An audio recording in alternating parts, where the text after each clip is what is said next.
নমস্কাৰ প্ৰিয় দৰ্শক শ্ৰোতাবৃন্দ সামাজিক সাংস্কৃতিক অনুষ্ঠান eagle school of drama and film institute আৰু শিল্পী সেনানীৰ যুটীয়া উদ্যোগত নতুনকৈ আত্মপ্ৰকাশ ঘটিছে এটি সামাজিক মাধ্যম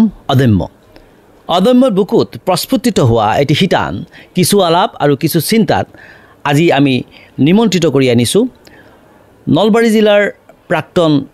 বিধায়ক তথা বৰ্তমান এপিচিচিৰ ছেক্ৰেটাৰী আৰু নগাঁও জিলাৰ ছেক্ৰেটাৰী ইনচাৰ্জ অশোক শৰ্মা ডাঙৰীয়াক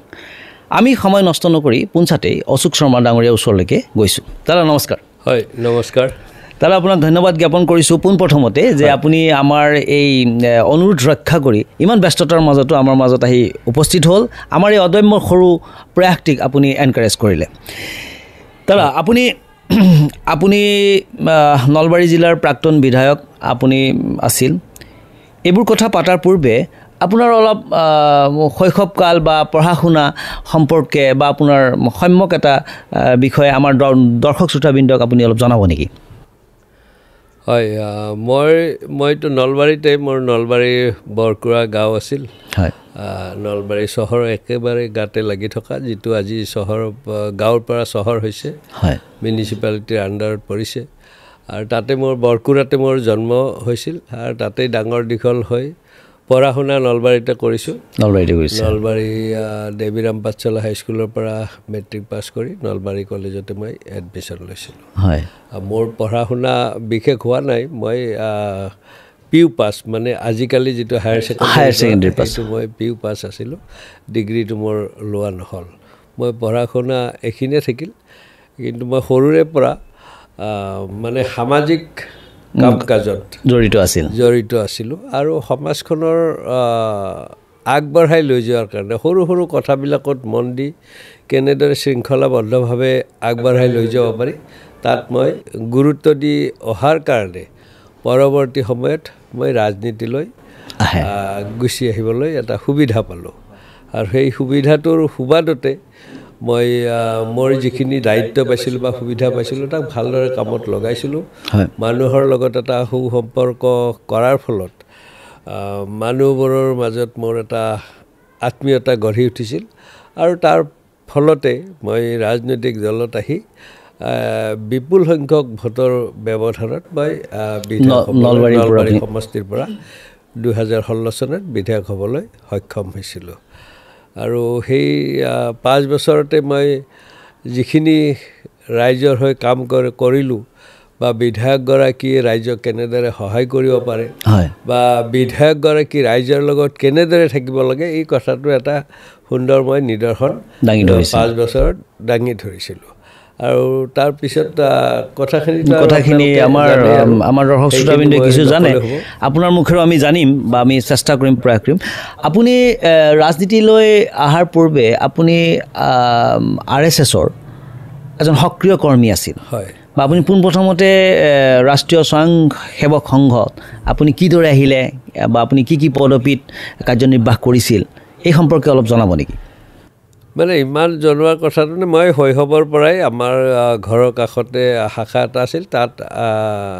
আহিছিলোঁ হয় আৰু সেইটোৱে তাত অন্তৰ্ভুক্তি আৰু তাত থকাৰ পিছত বিভিন্ন দায়িত্বৰে মই সংঘৰ কাম কৰিছিলোঁ হয় আৰু শেষত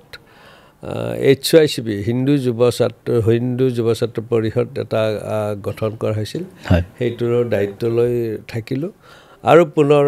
সেইটোৰ পৰা অব্যাহতি লৈ মই পুনৰ সংঘৰ কামে কৰিছিলোঁ আৰু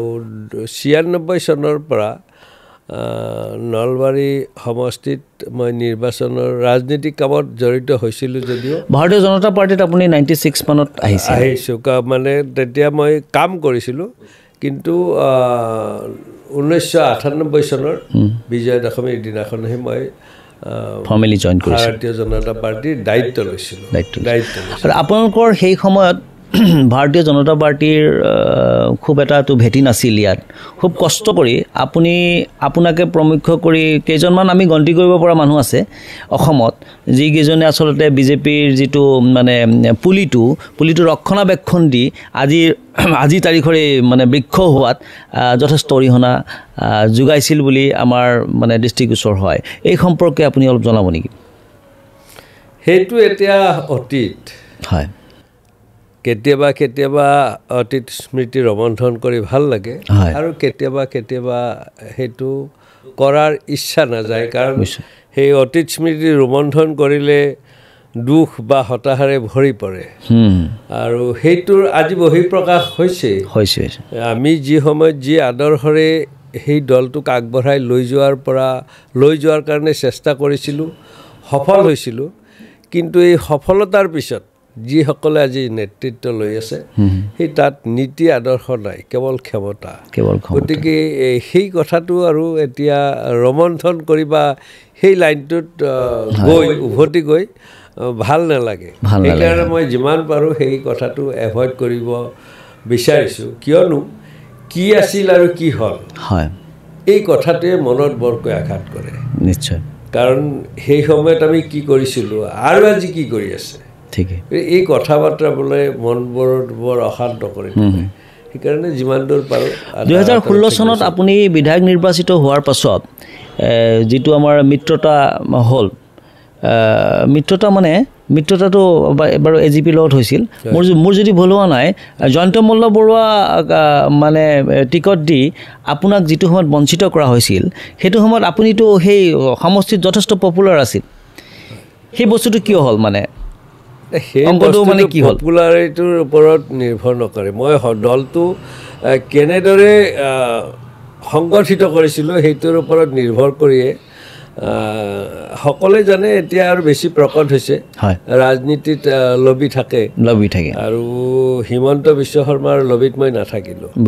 কাৰণ তেওঁক আমি জানিছিলোঁ তেওঁ নলবাৰীতে তেওঁৰ পিতৃগৃহ আছিল আৰু তেওঁ যিহেতু মই ৰাজনীতিত জড়িত আছিলোঁ 98 চনৰ পৰা দায়িত্ব লৈ গতিকে তেওঁৰ আমি কেৰেক্টাৰসমূহ এনালাইচিছ কৰি গম পাইছিলোঁ যে তেওঁৰ সমৰ্থন লোৱাটো মাৰাত্মক এটা ভুল তেওঁ বিজেপি দলত যোগদান কিয় কৰিছিল আজি অসমৰ সকলো ৰাইজে জানে তেওঁক নিজক ৰক্ষা কৰাৰ কাৰণেহে এই ব্যৱস্থাটো তেতিয়া লৈছিল নহ'লে তেওঁ তেতিয়া জেলত যায় গতিকে তেনেকুৱা এটা অৱস্থাত আমি নিজে সিমান আত্মপ্ৰত্যয়ত আছিলোঁ যে তেওঁ নাহিলেও 2016 চনত নলবাৰী জিলাখনৰ 3টা সমষ্টি ভাৰতীয় জনতা পাৰ্টি মই থকা সেই সময়ত থকা দলটোত লৈ আনিব পাৰিম সিমান আমাৰ বিশ্বাস আছিল কিন্তু কিছুমানৰ বিশ্বাস নাছিল আৰু বিশ্বাস নোহোৱা মানুহবিলাকে আনৰ বেছিকৈ সি ভুলেই হওক শুদ্ধই হওক মানে তেওঁলোকৰ পৰা সহায় ল'ব বিচাৰে আৰু আমি এইটো তেতিয়া বিৰোধ কৰিছিলোঁ আৰু সেই কথাটো এই চতুৰ বা মই ধুৰন্ধৰ মিছলীয়া বুলি কওঁ তেওঁ এইবিলাক কথা সদায় মনত ৰাখে ভাল কথা তেওঁ মনত কেতিয়াও নাৰাখে তেওঁ মিছা কথাবোৰ মানে বেয়া কথাবোৰ মানে তেওঁৰ প্ৰতি কোনে সমৰ্থন জনাইছিল সেই কথাটোহে এজন যদি বেয়া চৰিত্ৰৰ মানুহে তেওঁক ছাপৰ্ট কৰে প্ৰশংসা কৰে তাকহে আগত তুলি দিয়াৰ এটা তেওঁৰ স্বভাৱ আজিৰ তাৰিখতো আছে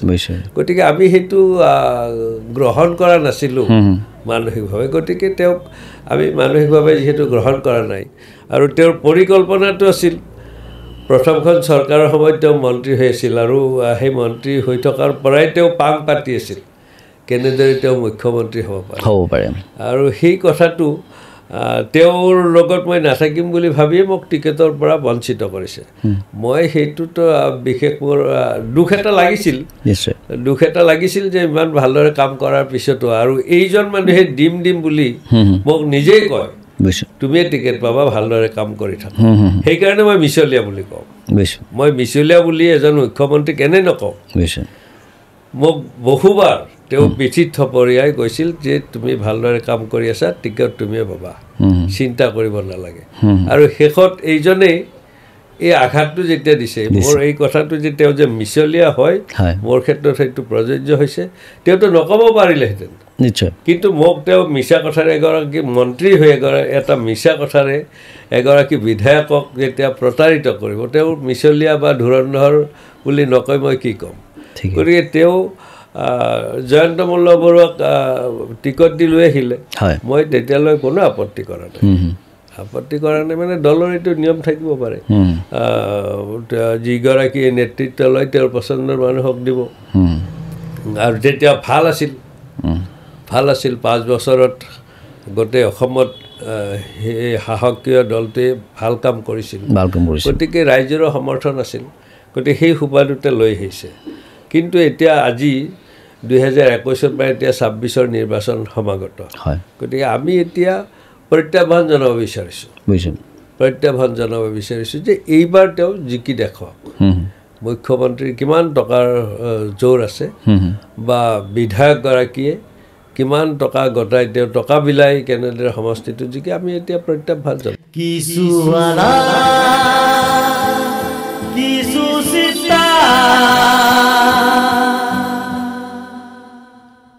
আমাৰ মাননীয় মুখ্যমন্ত্ৰী মহোদয়ৰ প্ৰতি অনা আপোনাৰ এই অভিযোগ সম্পৰ্কে আমি আৰু ডিটেইলছ আৰু বিতংভাৱে আলোচনা কৰিম আপুনি তাৰপিছত ভাৰতীয় জাতীয় কংগ্ৰেছৰ প্ৰতি আপুনি কিদৰে আকৰ্ষিত হ'ল বা আপুনি কিয় আকৰ্ষিত হ'ল মই প্ৰথমতে ক'লোঁ যে শৈশৱৰ পৰাই মই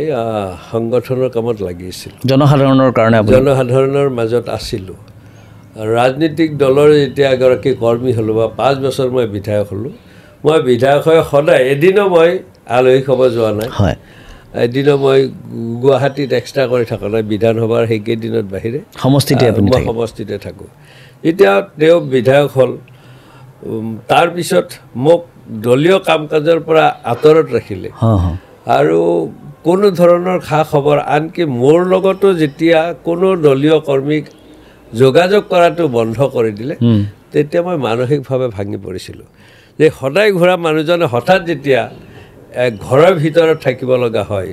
কোনেও নাহে ক'তো নিমন্ত্ৰণ নিদিয়ে তেতিয়া মানসিকভাৱে অস্থিৰ হৈ পৰিছিলোঁ আৰু সেই সময়ত বহুদিন ভবা চিন্তা কৰাৰ পিছত মইতো এনেদৰে বহি থাকিলে মানুহজন ৰোগীয়া হৈ যাম নিশ্চয় কাৰণ সদায় ঘূৰা মানুহজন যেতিয়া হঠাতে বন্ধ হ'ব বা মোৰ ব্যৱসায়ো নাছিল মই য'ত ব্যস্ত থাকিব পাৰোঁ তো তেতিয়া মই লাহে লাহে ভাবিলোঁ যে মই মানুহৰ মাজত থাকিব লাগিব মই কিবা এটা কৰিব লাগিব আৰু সেইকাৰণে মই নিজে চিন্তা কৰিলোঁ যে এতিয়া যদি বিজেপিক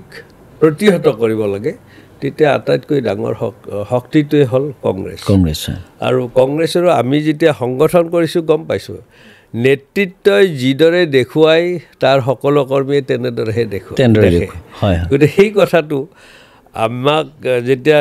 দেখুৱালে আমি সেই বাটেৰে গৈছিলোঁ কিন্তু যেতিয়া 3টা বছৰ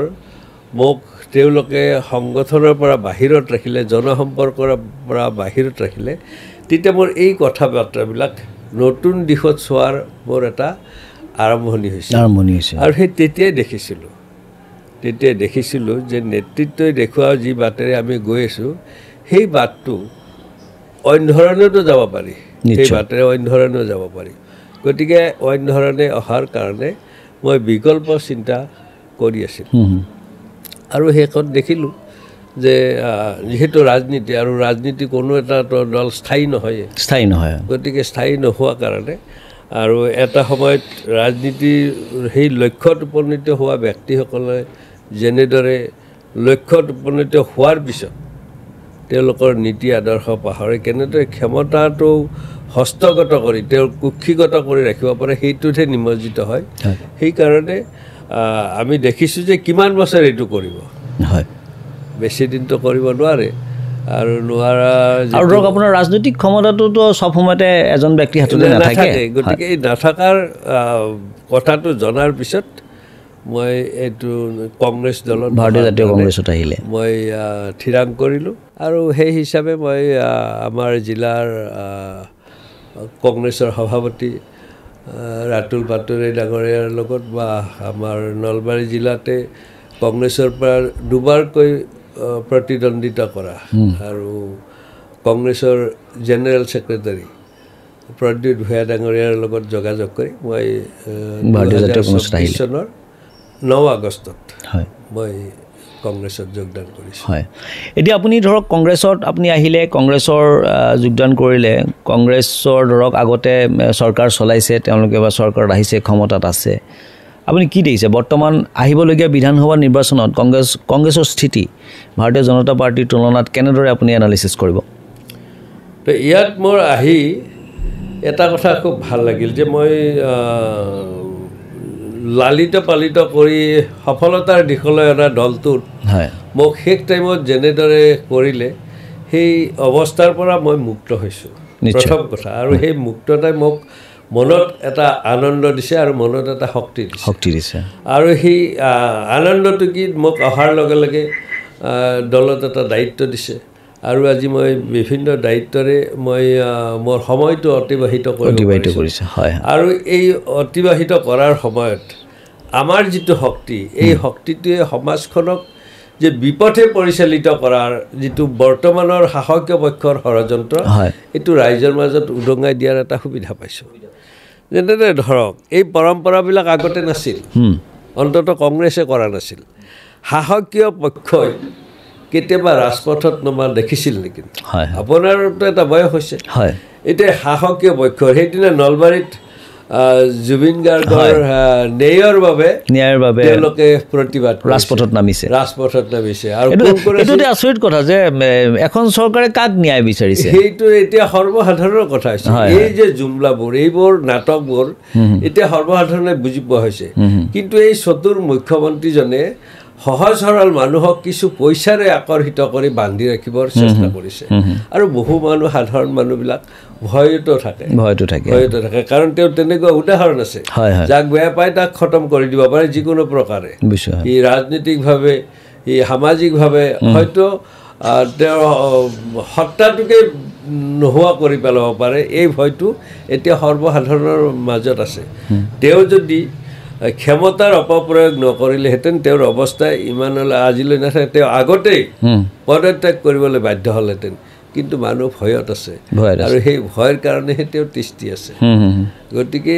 এনেকুৱা অপসংস্কৃতিবিলাক এতিয়া ৰাইজৰ মাজত লৈ যোৱাত আমাৰ সুবিধা হৈছে। এটা শাসকীয় পক্ষৰ যেতিয়া প্ৰতিবাদত নামে, আৰু সেইগৰাকী মুখ্যমন্ত্ৰীয়ে কয় যে অসমত এতিয়া কোনো আন্দোলন নাই, কোনো প্ৰতিবাদ নাই, উন্নতি উন্নতি উন্নতি, বিকাশ বিকাশ বিকাশ। গোটেই অসমতেতো এতিয়া আন্দোলনৰ এটা খুব মানে ভৰপক এটা মানে পৰিৱেশ হৈ আহিছে। আমি আপাৰ আছামতো দেখিছোঁ জনজাতিকৰণৰ কাৰণে লাখ লাখ মানুহ ওলাই আহিছে। শাসকীয় পক্ষৰ যেতিয়া অন্যায়, অবিচাৰ, অত্যাচাৰ চলিব তেতিয়া জনসাধাৰণ ওলাই আহিব, বেছি দিন ৰাখিব নোৱাৰে। সেই কথাটো আমি দেখিছোঁ আৰু সেইকাৰণে এতিয়া ৰাজপথলৈ ওলাই আহিছে। এতিয়া চাওকচোন, এইগৰাকী মুখ্যমন্ত্ৰীয়ে আমাৰ আটাইৰে শ্ৰদ্ধাৰ হিয়াৰ আমঠু জুবিন গাৰ্গৰ মানে সমাধি ক্ষেত্ৰ, যিটোক এতিয়া নতুনকৈ জুবিন ক্ষেত্ৰ নামাকৰণ কৰা হৈছে, তাতো তেওঁৰ অনুৰাগী আহিব নোৱাৰা কাৰণে মানে SOP লগাইছে। মানে আহিব নোৱাৰে নাই, তেওঁ এটা সময় বান্ধি দিছে। মানুহ এজনক ভক্তি কৰাৰ, মানুহ এজনক সেৱা কৰাৰ কিবা সময় থাকে নেকি? তেওঁৰ যদি তাত কোনোবাই বেয়া কাম কৰিছে, তাক তেওঁৰ চৰকাৰ, তেওঁ গৃহ বিভাগৰ মন্ত্ৰী, তেওঁ সেইটোৰ ব্যৱস্থা লওক। কিন্তু গৰিমা বৌ আজি তেওঁ যদি ৰাতি মনত পৰে তেওঁৰ স্বামীলৈ জুবিন ক্ষেত্ৰলৈ অহাৰ কাৰণে যদি ইচ্ছা প্ৰকাশ কৰে, SOP তেওঁক বাধা নিদিব নেকি? দিব নিশ্চয়। গতিকে এনেকুৱা আৱেগিক কথাবোৰত তেওঁ হস্তক্ষেপ কৰি তেওঁ বিখ্যাত হ'ব খোজে। আৰু সেই হিটলাৰী পন্থাৰে তেওঁ বাৰে বাৰে এটা মিছা কথা তেওঁ ৰাইজৰ মাজত দি থাকে। আৰু সৰ্বসাধাৰণ মানুহেও, আৰু তেওঁ এনেও কৈছে যে এইবোৰৰ দোষবিলাক কিছু পৰিমাণে বাওঁপন্থীৰ ওপৰতো ঠেলি দিবলৈ বিচাৰে। এইবিলাক হ'ল তেওঁৰ এটা স্বভাৱ। কাৰণ তেওঁ সদায় দোষবোৰ আনৰ ওপৰত এনেই জাপি দিয়ে, প্ৰমাণ থাকক নাথাকক কথা নাই, এনেই জাপি দিব। সাধাৰণ মানুহেতো ভাবিব যে তেওঁ এগৰাকী মুখ্যমন্ত্ৰী, ইমান মিছা কথা ক'ব নাই। কাৰণ অসমত ইমান মিছা কথা আগতে কেতিয়াও চলা নাছিল। এইগৰাকী মুখ্যমন্ত্ৰী হোৱাৰ পিছতহে এতিয়া দেখিছে নহয়, এগৰাকী মুখ্যমন্ত্ৰী ইমান জঘন্যভাৱে এটা কথা লিখে, এই কথাটো পূৰ্বতে কেতিয়াও হোৱা নাছিল। তেওঁৰ সন্মান মুখ্যমন্ত্ৰীৰ চকীৰ সন্মানটোৱে তেওঁ অৱনমিত কৰিছে গতিকে মানুহে এতিয়া বুজি উঠিছে তেওঁ ক্ষমতাৰ কাৰণে যে এইবিলাক কৰি আছে আৰু ধৰক ৰাষ্ট্ৰীয় নিৰাপত্তা আইনো আমাৰ জাপি দিছে কেইবাজনো যুৱকৰ ওপৰত প্ৰতিবাদো হৈছে এইটো হ'ল ভয় দেখুৱাৰ কথা আৰু এতিয়া সৰ্বত্ৰে সমগ্ৰ দেশতে এইটো হৈছে যে যদি শাসকীয় পক্ষৰ বিৰোধ কৰে তেওঁক দেশদ্ৰোহী হৈ যায় দেশদ্ৰোহী আৰু আটক কৰি ৰাখি থয় এইবিলাক প্ৰক্ৰিয়াৰে তেওঁ সৰ্বসাধাৰণ মানুহটো এটা সাধাৰণ চাকৰি কৰি বা এটা সাধাৰণ ব্যৱসায় কৰি খাইছে তেওঁলোকক যদি কোনোবাই বাধা দিয়ে তেওঁলোকৰ পৰিয়ালটোত বহুত ব্যাঘাত হ'ব পৰিয়ালটো চলাৰ অসুবিধা হৈ যাব গতিকে সেইবিলাক ভয়তে সেই মানুহ মনে মনে আছে আৰু এই জুবিন গাৰ্গৰ অনাকাংক্ষিত মৃত্যুৱে কিন্তু অসমখনক হিন্দু মুছলমানৰ বাহিৰত আনিছে যিগৰাকী মুখ্যমন্ত্ৰী কেৱল হিন্দু মুছলমানৰে ৰাজনীতি কৰি ভোটৰ বিভাজন কৰিছিল সেই কথাটো বিলোপ কৰিছিল আৰু ইয়াত তেওঁ ভয় খাইহে এতিয়া এইবিলাক লগাইছে যদি জুবিন গাৰ্গৰ সেই আৱেগিক সময়টো থাকি যায় তেনেহ'লে তেওঁলৈ ভয় আহিব ভয় খাইহে তেওঁ এই এছপি বা ইয়াত বাধা নিষেধবোৰ আৰোপ কৰিছে আৰু আপোনালোকে দেখিছে যে আমাৰ বিশিষ্ট সাহিত্যিক ৰীতা চৌধুৰী ডাঙৰীয়ানীও তেওঁক এই যে এছপি সম্পৰ্কত এটা অনুৰোধ কৰাইছে কিন্তু উচিত নহয় বুলি কোৱাৰ ফলত কিন্তু মুখ্যমন্ত্ৰীগৰাকী উভতাই তেওঁহে আৰু এটা ধমকি এটা গতিকে এইবিলাকে চিন্তাশীল মানুহক আঘাত কৰে এইবিলাক কথাই তেওঁক প্ৰমাণিত কৰে যে তেওঁ অত্যাচাৰী আৰু তেওঁ হিটলাৰী পন্থাৰে নিজক প্ৰতিষ্ঠা কৰা বা আমাৰ অসমত সেই তাহানিতে ল'ৰা ৰজাৰ যিটো আখ্যান আছিল সেই তেনেকুৱা পদ্ধতিৰে চলা মানুহ আৰু এওঁ জানেও যে মই মোৰ এটা কাৰ্যকালৰ পিছত আহিব নোৱাৰোঁ আৰু সেইকাৰণেহে এই ৰাজ্যখনক ধাৰৰ উপৰি ধাৰত পোত খুৱাই তেওঁ পিছৰজন হ'ব লগা মুখ্যমন্ত্ৰীক বিভূতিত পেলোৱাৰ এটা নিকৃষ্ট ষড়যন্ত্ৰ কৰা বুলি মই ভাবিছোঁ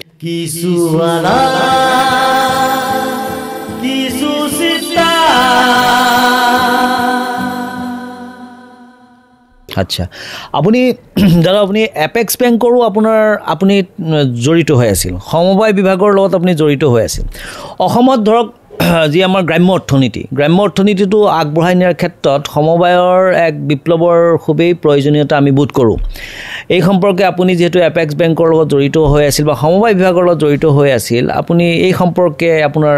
মতামত অলপ জনাব নেকি আপুনি এপেক্স বেংকত কি পৰ্যায়ত জড়িত হৈ আছিল মই এপেক্স বেংকৰ বিঅডিত আছিলোঁ আচ্ছা বৰ্ড অফ ডাইৰেক্টৰছত আছিল আপোনাৰ চেয়াৰমেন কোন আছিল তেতিয়া হিমন্ত বিশ্ব শৰ্মাই আছিল আচ্ছা আৰু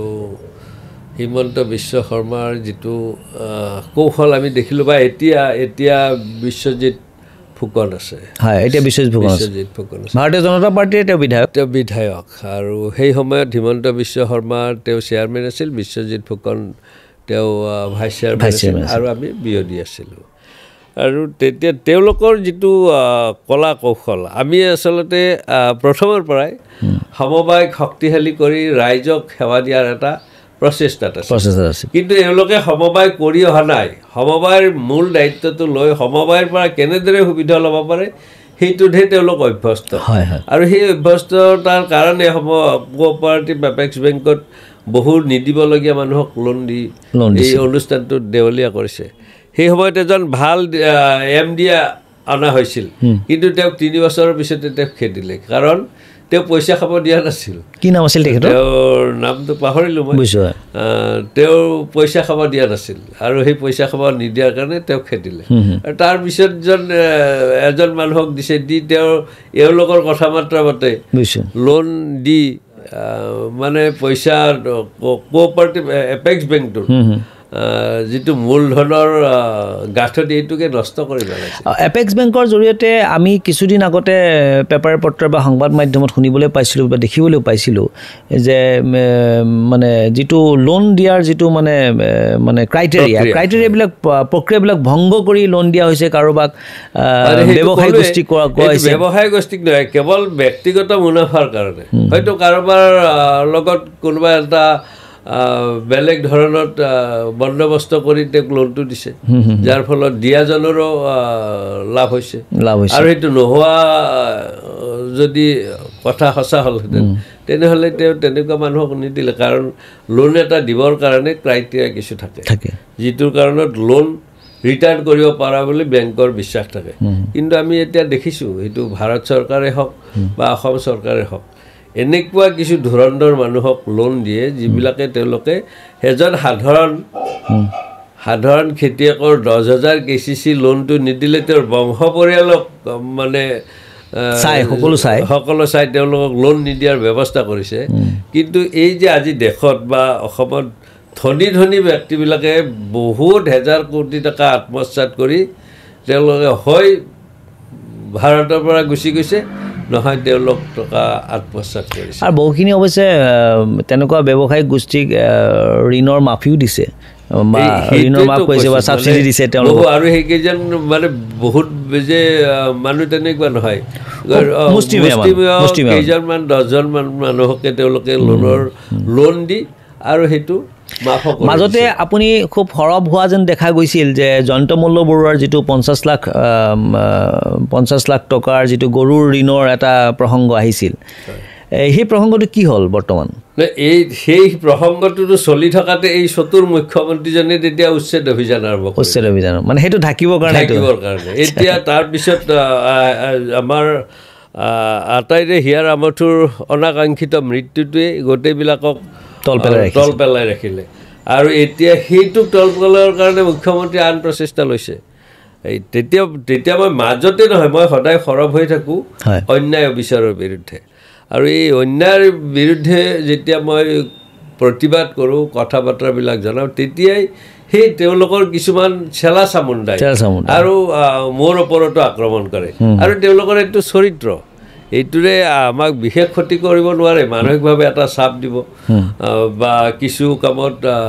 মই বহি যাওঁ তাৰ এটা চেষ্টাৰে তেওঁলোকে চলায় কিন্তু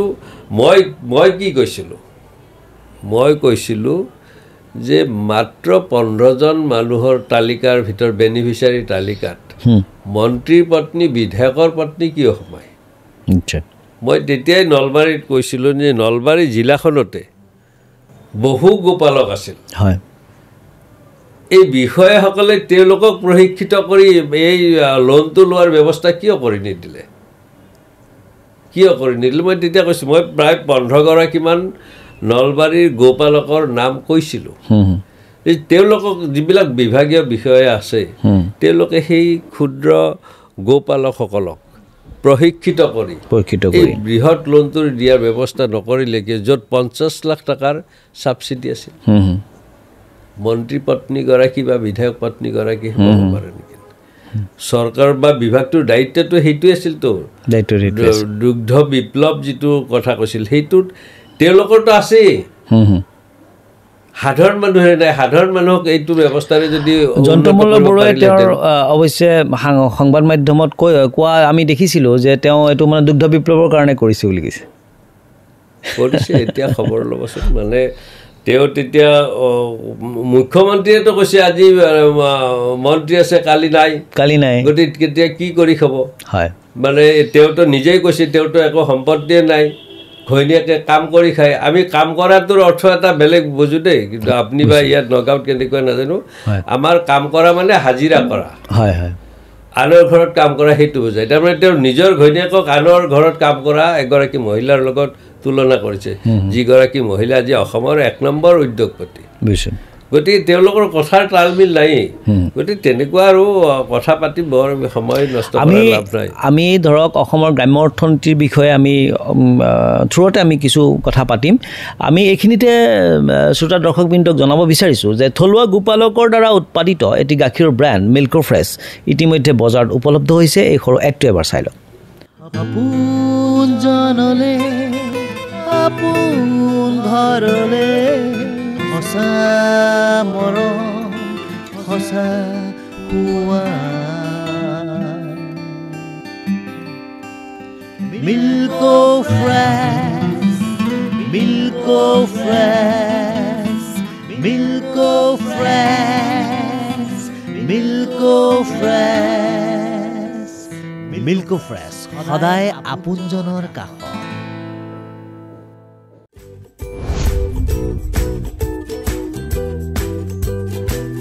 Milk All Fresh, true taste. Milk All Fresh, true taste. পুনৰ স্বাগতম জনাইছোঁ আমাৰ অদম্যৰ মজিয়ালৈ আজি আমাৰ নিমন্ত্ৰিত অতিথি অশোক শৰ্মা ডাঙৰীয়া দাদা আমাৰ ধৰক অসমৰ যিটো গ্ৰাম্য অৰ্থনীতি এই গ্ৰাম্য অৰ্থনীতিটো ধৰক শক্তিশালী কৰাৰ ক্ষেত্ৰত কেনেকুৱা ধৰণৰ কাম কাজ হ'লে ভাল হয় বুলি আপুনি ভাবে গ্ৰাম্য অৰ্থনীতি শক্তিশালী কৰাৰ কাৰণে আমি প্ৰথম বেছটো চাব লাগিব আমাৰ অসমৰ গ্ৰাম্য অৰ্থনীতি কৃষিভিত্তিক হয় গতিকে কৃষি কৰা মানুহসকলক চৰকাৰৰ ফালৰ পৰা সহযোগ কৰিব লাগে যদিও এই জুমলা প্ৰধানমন্ত্ৰীগৰাকীয়ে কৈছিল যে কৃষি আয় দুগুণ কৰিব কিন্তু মইতো ধানৰ খেতি কৰোঁ এইটোতো হোৱা নাই কাৰণ তেওঁলোকে যিটো ছাপৰ্ট দিব লাগে ছাপৰ্ট আজি ধান কটা মানুহ নাই ধান কটাৰ কাৰণে এতিয়া যদি চৰকাৰে ধান কটা মেচিনটো সহজলভ্য কৰি দিব পাৰিলেহেঁতেন তেতিয়াহে কৃষকসকলৰ সুবিধা হ'লহেঁতেন সেইটোতো কৰা নাই দুগুণাই বৃদ্ধি কেনেদৰে এতিয়া দুগুণ খৰচেই বাঢ়িছে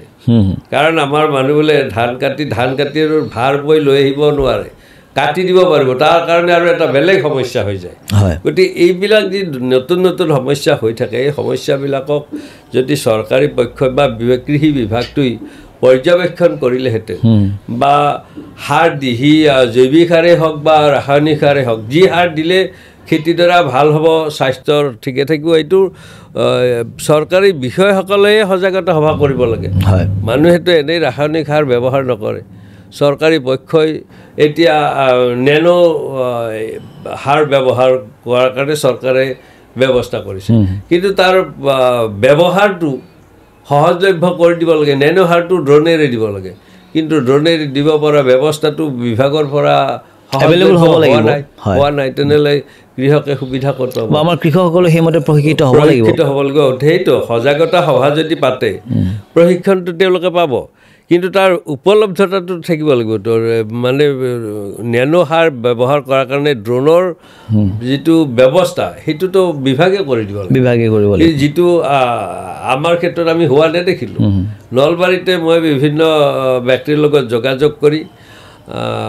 মানে নেনো ড্ৰোন এটা নিয়াৰ কথাটো জড়িত হৈছিলোঁ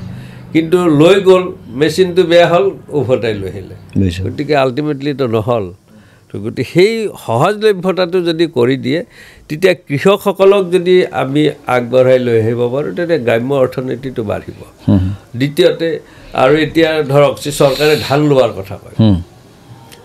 দাম লাগে অলপ কমাই দিয়ক কিন্তু ধান কটাৰ 4 মাহ 5 মাহলৈ FCI বা চৰকাৰী পক্ষই ধান নলয় এইটো কাগজে কলমেহে হৈ থাকে বা বাতৰি কাকত বা টিভিত আহি থাকে কিন্তু প্ৰকৃততে ধান লোৱা কাৰ্যটো নহয় তো নোহোৱাৰ ফলত সেই মানুহগৰাকী 4 মাহ ধানটো তেওঁৰ ঘৰত ৰাখিব লাগে য'ত বহু নষ্ট হয় বহুত নষ্ট হয় কিন্তু যদি FCI তাৰ মানে গুণাগুণ নিৰ্ভৰ কৰি দামটো নিৰ্ভৰ কৰি ধান যেতিয়া কৃষকজনে মাৰি ঘৰত নথোৱাকৈ যদি লৈ যাব পাৰে তেওঁৰ গুণাগুণ অনুসৰি পইচা দিয়ক সেইটোত আপত্তি নাই কিন্তু ধানটো সোনকালে লোৱাৰ ব্যৱস্থা কৰিব লাগে সেইটো নকৰাৰ ফলত এতিয়া বা পইচাটো লগে লগে নিদিয়ে বিভিন্ন সমস্যা আছে 4 মাহ লাগি যায় যদি লওঁতে 3 মাহ 4 মাহ দিয়াৰ পিছত 3-4 মাহ পইচা লাগে এতিয়া চৰকাৰে যদি এইটো ক'ব বিচাৰে যে উদ্যমিতা বিকাশৰ কাৰণে বা গ্ৰাম্য অৰ্থনীতি বিকাশৰ কাৰণে আমি গাঁৱৰ মহিলাসকলক ইমানখিনি টকাকে দিছোঁ এই 1250 টকাই হওক বা অন্যান্য হওক এইবোৰৰ জৰিয়তে জানো বিকাশ হ'ব এইটো আচলতে তেওঁ গ্ৰাম্য অৰ্থনীতি উন্নত কৰাৰ কাৰণে কৰা নাই এইটো এটা ভোট বেংক কৰাৰ কাৰণে কৰিছে হয় ইয়াৰ পৰা 2-1গৰাকী সৎ মহিলাই এই 10,000 টকাটো ভাল কামত ব্যৱহাৰ কৰিছে যাৰ ঘৰৰ অন্য চিন্তা নাই সেইগৰাকী মহিলাহে কৰিছে দেই কিন্তু যিয়ে ঘৰখন যাৰ গিৰিয়াকে হাজিৰা কৰি বা সৰু এটা কোম্পানীৰ 7-8 হাজাৰ টকাত কাম কৰি চলা ঘৈণীয়েকে 10,000 টকা পাইছে তেওঁ ব্যৱসায় কৰিব পৰা নাই কাৰণ তেওঁ অলৰেডি ধাৰত পত গৈ আছে এই 10,000 টকা পোৱাৰ তাৰ পৰা 2-3,000 তেওঁ ধাৰে মাৰিছে গতিকে তেনেকুৱা মহিলাই এইটো কৰিব পৰা নাই কিন্তু যাৰ আৰ্থিকভাৱে সচ্ছল পৰিয়াল সেই পৰিয়ালটো যদি তেওঁ 10,000 টকা পাইছে সেই 10,000 টকাটো তেওঁ যিকোনো কামত ব্যৱহাৰ কৰিছে গতিকে এই মহিলা উদ্যমিতা আঁচনিৰ জৰিয়তে তেওঁ ভোট বেংকহে সৃষ্টি কৰিছে 2-1গৰাকী মহিলাৰ উদাহৰণ আহিব পেপাৰত আহিছে বা দেখিছোঁ কিন্তু যিমানক দিছে তাৰ ভিতৰত সেই এপাচি হাকত এটা জালুকৰ লেখি আহি হৈছে গতিকে কিন্তু এই গোটেই পইচাখিনি যদি সামগ্ৰিকভাৱে কৃষিয়ে হওক বা গো পালনতে হওক বা মৎস্য পালনতে হওক বা এইবিলাকত ব্যৱহাৰ কৰিলেহেঁতেন তাৰ পৰা গ্ৰাম্য অৰ্থনীতিটো আমাৰ সহজ হ'লহেঁতেন কিয় আমাৰ যদি তেওঁলোকে এই পইচাটো নিদি যদি হাঁহ পোহাৰ ব্যৱস্থা এটা কৰি দিলেহেঁতেন এটা এই 10,000 টকা দিয়াৰ আগত এটা ট্ৰেইনিং পাতিছে ট্ৰেইনিং পাতি কি কৰিম বুলি সুধিছে কিন্তু এটা ফৰ্মেটতে গোটেইবিলাক বিচাৰিছে কিন্তু যদি সেই বিষয়াসকলে তেওঁলোকক ক'লেহেঁতেন যে তুমি 20টা হাঁহ কিনিবা 20টা হাঁহক যদি তুমি প্ৰজেক্টটো একো নাই খালি পইচাটো দিছে যদি ছাগলী 2টা পোহাৰ কথা কয় আগতে অসমীয়া মহিলাই আৰ্থিকভাৱে দুৰ্বল নাছিল ছাগলী এইখিনিৰ উৎপাদনৰ মূল্যটো তেওঁলোকৰ আছিল কিন্তু আজি একো নাই কাৰণ তেওঁলোকে মাহটোত 4-5 দিন বেংকত বা পঞ্চায়তত বা CRCত তাত ইলেকশ্যনৰ যাব লাগে গতিকে 5 দিন যদি ওলাই যায় মানে 400-500 টকা তেওঁলোকৰ খৰচ হয় গোটেই কেইদিনত মাহত গতিকে মাহত যদি 500 টকা খৰচ হয় 1250 টকা পায় তাৰ পৰা 500 টকা গ'লে 700 টকা থাকে 700 টকাৰ তেওঁৰ মোবাইলটোত ৰিচাৰ্জ কৰোঁতে যায় টিভিটোত ৰিচাৰ্জ কৰোঁতে যায় পইচা আমাৰ সকলো মানুহখিনি একে জেগাতে আছে একে জেগাত থকাৰ কথা কোৱা নাই অৱনমিত হৈছে কাৰণ ৰাজ্যখনৰ ধাৰ কিমান বাঢ়িছে ধাৰ থাকিলে উন্নতি হোৱা নুবুজাই নহয় তেওঁ ধাৰৰ কথা দেখুৱাইছে আপোনালোকে কিছুদিন পিছত হয়তো গম পাব যে এই অক্টোবৰ মাহত ধাৰ কিয় লোৱা নাই কিয় ল'ব পৰা নাই সেই কথাটো কিছুদিন পিছত গম পাব যদি এনেদৰে 3 মাহ তেওঁ ধাৰ ল'ব নোৱাৰে এটা স্কিমো চলাব নোৱাৰিব আনকি কৰ্মচাৰীসকলক দৰমহাও দিব নোৱাৰা এটা অৱস্থা হ'ব ইমানেই ধাৰ হৈছে ইমানেই ইণ্টাৰেষ্ট দিব লগা হৈছে গতিকে এইবিলাকৰ পৰাও পৰিৱৰ্তন নহয় পৰিত্ৰাণ ৰাইজে বিচাৰিব কাৰণ আচ্ছা এইটো ক্ষেত্ৰত এইবিলাক যিবিলাক গুৰুত্বপূৰ্ণ কথা আপুনি কৈছে এই কথাবিলাক ধৰক বিৰোধী দল হিচাপে আপুনি বিৰোধী দলত বৰ্তমান যিহেতু আপুনি আছে এই বিৰোধী দলৰ এটা নিশ্চিতৰূপে এইবোৰ ইছ্যুৰ ওপৰত এটা খুব ভাল ফ'কাছ হোৱাৰ দৰকাৰ আপুনি ভাবেনে যে বিৰোধী দলসমূহে মানে অসমৰ সামগ্ৰিকভাৱে যিসকল বিৰোধী দল আছে এই বিৰোধী দলসমূহে এই দিশসমূহ এটা ইছ্যুত পৰিণত কৰিবলৈ সক্ষম হোৱা নাই মই সিমান নাভাবোঁ আমি যত্ন কৰি আছোঁ হিতাধিকাৰী শব্দটো ধৰক এতিয়া যিহেতু ডক্টৰ হিমন্ত বিশ্ব শৰ্মাই কৈছে যে আমি এইবাৰ যদি 26,000 দিছোঁ অহাবাৰ আমি আৰু বঢ়াম অৱশ্যে হিতাধিকাৰী যিটো ছিষ্টেম এইটো ছিষ্টেম কংগ্ৰেছৰ দিনতো আছিল এনেকুৱা নহয় যে কংগ্ৰেছৰ দিনত নাছিল কিন্তু কথাটো হৈছে কি যে এতিয়া আৰু অলপ ব্যাপক হৈছে এই ধৰণৰ হোৱাৰ কথাটো নহয় এই ধৰণৰ যিবিলাক কথা এই কথাবিলাক বিৰোধীয়ে ইছ্যুত কিয়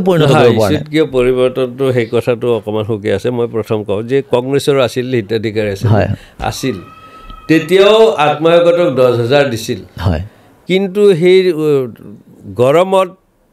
থাকিব নোৱাৰা অৱস্থাত মিটিং পাতি দিয়া নাছিল এইটো বেংকৰ জৰিয়তে মহিলাগৰাকীক দিয়া হৈছিল তেতিয়া ইমান প্ৰচাৰ চলা নাছিল মই এটা সাধাৰণ আঁচনিৰ কথা কওঁ যুৱ উদ্যমিতা আঁচনি 2 লাখ কৈ 25,000 যুৱক যুৱতীক 2 লাখ কৈ টকা দিয়াৰ কথা আছে আৰু এইটো ব্যাপক ঢাল বজোৱা হ'ল 2 লাখ টকা কৰি দিয়াৰ কাৰণে তেওঁ 25,000 যুৱক যুৱতীক গুৱাহাটীক মাতি আনি তেওঁলোকে তাৰ মিটিঙৰ পিছতে ডাঙৰ গুৱাহাটীত হৰ্ডিং লগাই ক'লে যে যুৱ উদ্যমিতা আঁচনিত 510 কোটি টকা খৰচ হ'ল আৰু জানে আপুনি 510 কোটি টকা যদি হয় যদি 25,000 যুৱক যুৱতীক 2 লাখ টকাকৈ হিচাপ কৰে তে 500 কোটি টকা হয় আৰু 10 কোটি টকা তেওঁ এই মিটিং পাতাত খৰচ কৰিছে তাৰমানে 10 কোটি টকা প্ৰচাৰত খৰচ কৰিছে আৰু যদি আচল তথ্যটো জানে আচৰিত হ'ব যে যুৱ উদ্যমিতা আঁচনি যিসকল যুৱক যুৱতীক পইচা দিছে 2 লাখকৈ দিয়া নাই মাত্ৰ 1 লাখ দিছে তাকো দুটা কিস্তিত তাৰমানে 1 লাখকৈ দিলে কিমান 250 কোটি টকা হ'ল 250 কোটি টকা ক'ত গ'ল তেওঁ হৰলুকি কৰা নাই জানো যিজনে এই আঁচনিবিলাকৰ ৰূপায়ণ কৰিছে তেওঁ হৰলুকি কৰা নাই কৰিছে হৰ্ডিঙতো লিখা হৈছে 510 কোটি টকা দিলে 250 কোটি টকাহে 250 কোটি টকা তেওঁ ব্যৱহাৰ কৰিলে এইটো খোৱা বুলি কয় আত্মসাৎ কৰা বুলি কয় যি কৰে সেইটো আপোনালোকে ক'ব কিন্তু 250 কোটি টকাটো হিচাপত আমাৰ নাই কাৰণ সেই যুৱক যুৱতী 25,000 যুৱক যুৱতীকতো 2 লাখ টকা নিদিলে না আমি খবৰ লৈছোতো গতিকে তেনেকুৱা ক্ষেত্ৰত আৰু কেৱল মেল মিটিঙত পাতাতে তেওঁ 10 কোটি টকা খৰচ কৰিলে ইমান টকাৰ প্ৰয়োজন আছিল পূৰ্বতে কিন্তু কংগ্ৰেছ চৰকাৰে এনেকুৱা কৰা নাছিল এনেকুৱা নাছিল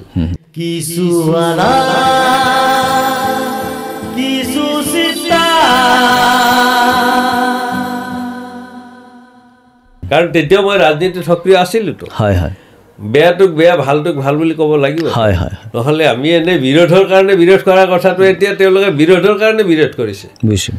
আমাৰ আটাইৰে শ্ৰদ্ধাৰ জুবিন গাৰ্গৰ মৃত্যু হ'ল হত্যাকাণ্ড হোৱা বুলি মুখ্যমন্ত্ৰীয়ে কৈছে সেইটোত আমি দুখ কৰি আছোঁ তেওঁলোকে দেখিলে যে এনেদৰে থাকিলে জনসাধাৰণ চৰকাৰৰ বিপক্ষে যাব যদি ন্যায় দিব নোৱাৰে আৰু সেইকাৰণে তেওঁলোকে ৰাজপথত নামিছে এনেকুৱা নজিৰ পূৰ্বতে আছিল নেকি চৰকাৰটো দেশ স্বাধীন হোৱাৰ পৰা চৰকাৰ আছিল শাসকীয় পক্ষই ৰাজপথত নমা নজিৰটোতো দেখা নাছিল এতিয়া তেওঁলোকে ৰাইজক বিভ্ৰান্ত কৰাৰ কাৰণে কৰিছে গতিকে আমি প্ৰথম দিনা নলবাৰীত হ'ল তেওঁলোকে দলীয় পতাকা ল'লে বহুত মানুহৰ ভাষ্য প্ৰকাশ হৈছে সেইটো আপোনালোকে দেখিছে দ্বিতীয় দিনা তেওঁলোকে দলীয় পতাকা লোৱা নাই এতিয়া লাহে লাহে মানে কি যেতিয়া সমালোচনাৰে তেওঁলোকে ভৰি পৰিছে সকলোতে এই কথাটো সম্ভৱ নহ'ব যিটো উচিত নহয় তেওঁলোক শাসকীয় পক্ষৰ মানুহে তেওঁলোকতো অভিযোগ আনিবই অভিযোগ অনাৰ কাৰণে তেওঁলোকে আৰু প্ৰতি অভিযোগ দিয়াৰ কাৰণে ৰাজপথত নামিব লাগে নেকি গতিকে এনেকুৱা যিবিলাক একেবাৰে নভবা নিশ্চিন্তা কথাৰে তেওঁলোকে শাসন চলাইছে সেই কথাটোত ৰাইজ আজি অতিষ্ঠ হৈছে এই কথাটো আপুনি কোৱা কথাটো আমি বিভিন্ন প্ৰক্ৰিয়াৰে আগবাঢ়ি আছোঁ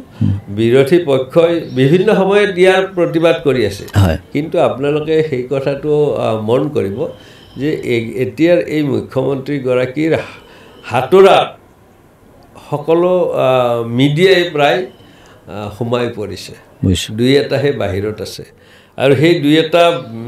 মিডিয়া কৰ্তৃপক্ষকো তেওঁ মানে তেওঁৰ চিৰন্তন বৈৰীৰ দৰে ব্যৱহাৰ কৰাটো অসমৰ ৰাইজে দেখিছে গতিকে সেইকাৰণেও কেতিয়াবা আমাৰ বিৰোধী পক্ষৰ কথাবিলাক প্ৰকাশ বা প্ৰচাৰ সঠিকভাৱে নাপায় সেইকাৰণেও এইটো বিষয় অলপ তল পৰি আছে কিন্তু আমি ধাৰৰ ওপৰত যে ধাৰ কৰি ৰাজ্য এখন চলাব নোৱাৰি দেশখন চলাব নোৱাৰি সেই কথাটো প্ৰতীয়মান বহু ক্ষেত্ৰত হৈছে বা আমি সামাজিক মাধ্যমো আজিকালি খুব ষ্ট্ৰং হৈছে এইটো দেখুৱাইছে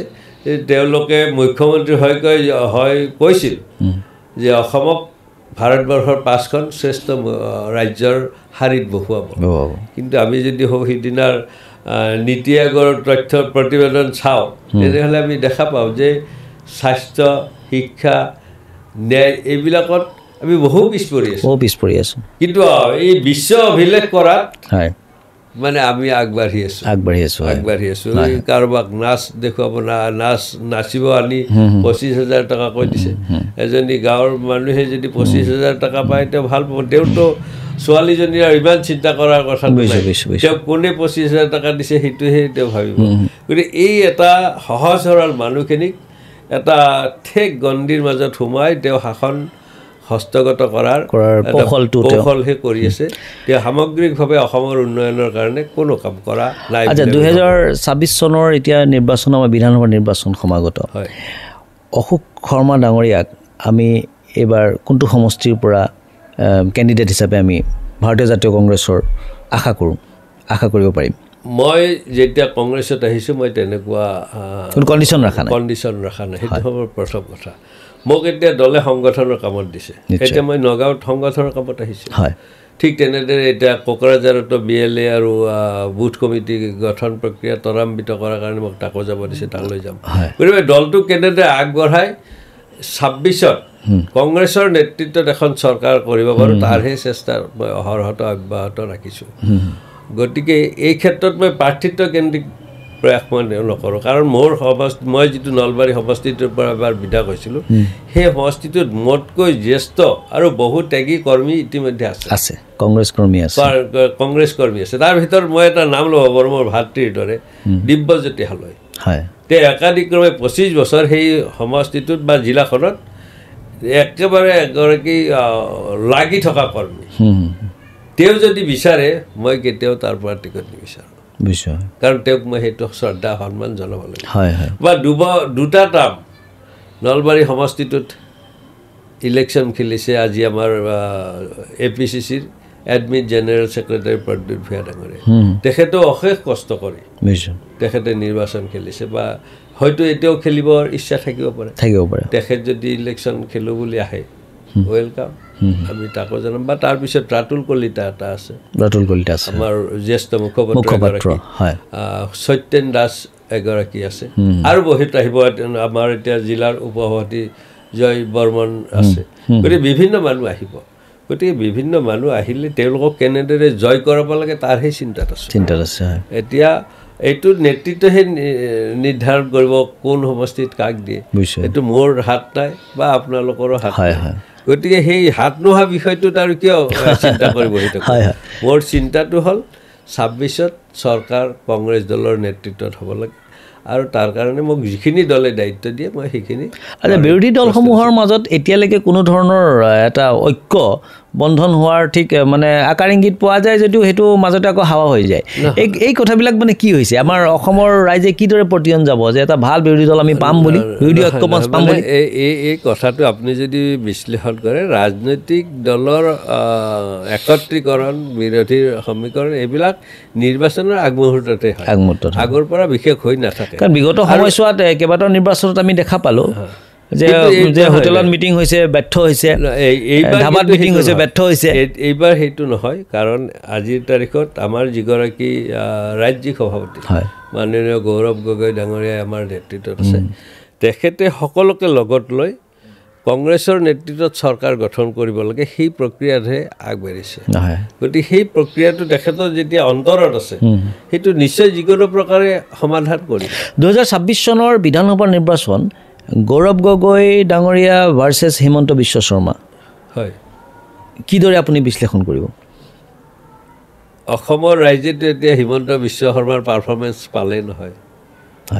গতিকে তেওঁক আৰু দ্বিতীয়বাৰ প্ৰথমবাৰো তেওঁক মুখ্যমন্ত্ৰী অসমৰ ৰাইজে পতা নাছিল দেই কিন্তু তেওঁ মুখ্যমন্ত্ৰী হৈছিল চল চাতুৰি কৰিহে বিজেপিৰ সেই জনজাতীয় মুখ্যমন্ত্ৰীগৰাকীক লাঠ মাৰি তেওঁ ভয় মানে কেন্দ্ৰীয় নেতৃত্বৰো আপোনালোকে জানে কাৰ আশীৰ্বাদ তেওঁ পাই থাকে সেইজনৰ সুবিধা লৈ তেওঁলোকে আমি উপঢৌকন দিয়া বুলি নিজে দেখা নাই তেওঁলোকৰ তো কাষলৈ যাব নোৱাৰি সৰ্বসাধাৰণ কিন্তু আমি শুনো মানে জয় শাহক কিমান কেনেদৰে কি কমিটিত পাতিছে তেওঁলোকক কেনেদৰে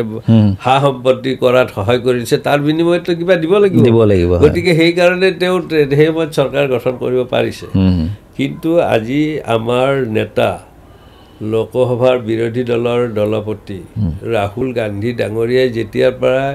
ভোট চুৰি প্ৰক্ৰিয়াটো ৰাইজৰ মাজত উদগাই দিছে আৰু সেই কথাটোৰে ৰাইজ এতিয়া সজাগ হৈছে আৰু এই সজাগ হোৱাৰ ক্ষেত্ৰত অসমতো ইয়াৰ প্ৰভাৱ পৰিছে আৰু সেইকাৰণে আমি নিশ্চিত হৈছোঁ যে এওঁলোকে তেওঁলোকৰ পাৰফৰ্মেঞ্চ ৰাইজক দেখুৱালে যে সমাজৰ ভাল কাম কৰি তেওঁ ৰাইজৰ দৃষ্টি আকৰ্ষণ কৰিব নিবিচাৰে তেওঁ কেনেদৰে বেয়া কাম কৰি তেওঁৰ ক্ষমতা কুক্ষিগত কৰিব পাৰে সেই চিন্তাতে থকা ব্যক্তিজনক পুনৰবাৰ ৰাইজে নিবিচাৰে আৰু সেইকাৰণে যাৰ দেউতাক 15 বছৰ এই অসমখনৰ মুখ্যমন্ত্ৰী হৈ আছিল বা যাৰ মাক উচ্চ শিক্ষিত হোৱাৰ পিছতো তেওঁৰ গিৰিয়েকক অৰ্থাৎ মুখ্যমন্ত্ৰীৰ কোনো কামত হস্তক্ষেপ কৰা নাছিল সেই দম্পতীহালৰ এগৰাকী সুসন্তান গৌৰৱ গগৈ ডাঙৰীয়াই